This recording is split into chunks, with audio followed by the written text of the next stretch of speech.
Good morning, Stoneham members. Some of you will know I am John Bolwell. I made the T-posts last year for the club. This year I am refurbishing them and I've decided to make this video of the process of that so that you've all got something to watch whilst we can't be playing golf. We have to take something that has become like that, poorly weathered, and turn it into something that looks like that. And there are a number of stages that I have to go through to achieve that. Firstly, I have to cut off the top using the table saw and then put everything through the surface planer, take off about the top ½ millimetre, then sand down and re-oil. I've got 54 to do. I'm actually pretty close to the end of the process now. I need to apologise that during the process itself you won't be able to hear much except noise, because I need to run the dust extractor from the air, which takes the fine particles out of the atmosphere. That'll be a constant drone in the background. And then when the machines are actually running, the chip extractor is running so that I don't get covered in chips in the workshop. A brief tour of the workshop for you. The three pieces of machinery that I shall be using in this process are firstly the table saw in the front here, with the blade set at an angle to take off the top 5 millimeters of the post where they haven't weathered very well. Then the surface planer, that will take off about ½ millimeter of each of the surfaces. That will square everything up nicely, clean up the face and give us a good surface on which to apply the oil. And then once we've done that, we need to round over the edges of each of the posts, and that's done using that little round over bit there in the middle of the router table. Whilst these machines are running, I'm afraid you won't be able to hear much except noise, because up there we have an air extractor, and that's just to keep the atmosphere clear for me to breathe. And then in the corner we have a chip extractor, and that takes the chips through pipework, which you possibly can only just see there, out of the main machinery. So the first job is to take the top few millimeters off the top of each post, done on the table saw, and that's set to an angle of 16 degrees, and that's to encourage water runoff.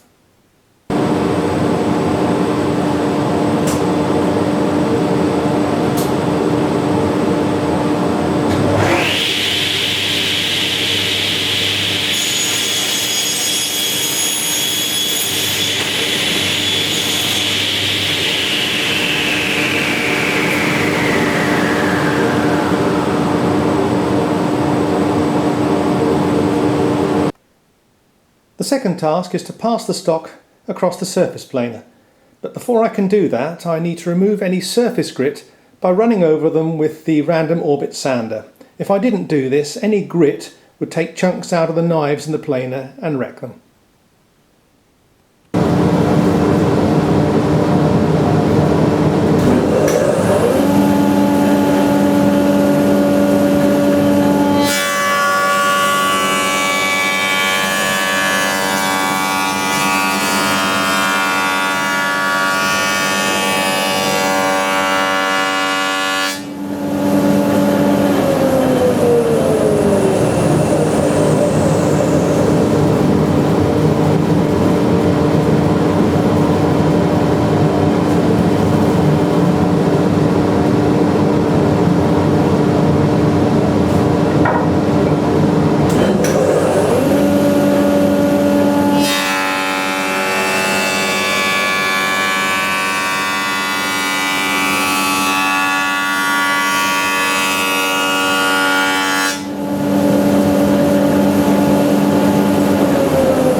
In some cases the stock had warped over the years and it wasn't quite flat, and that meant that I can't take off all the marks in one pass. But if I were to take off more than one pass, I would plane through the engraving. As we can see here, pretty close to getting through the engraving, so I can't afford to put that through the planer another time. So the solution to that is to use my favourite hand tools, the Lie-Nielsen hand plane. The next task is to ease the edges, and we do this on the router table using a 1/4 inch round over bit.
Prior to protecting with UV protection oil, there's a little bit of hand finishing left to be done.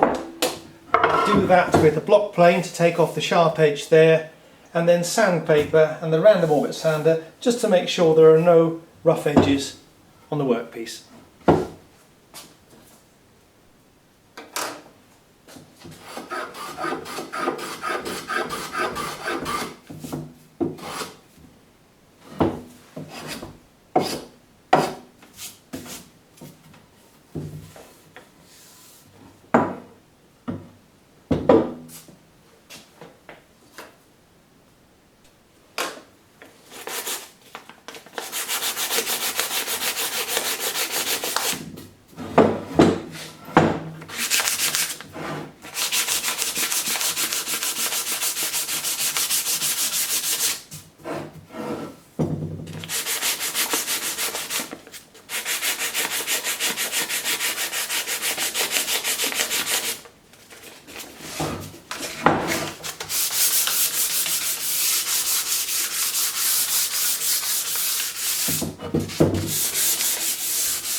This piece is now ready for oil, and we use this UV protecting oil. It's in theory got a 12 times protection, so it would take 12 times as long to decay as it would without it, and it's really just sun cream for wood. It stops this silvering down. In true Blue Peter style, here is one I prepared earlier. This has had one coat of oil on it. You can see there is a slight satin sheen, and when it's had its second coat it'll look really quite nice. This should last for quite a long time.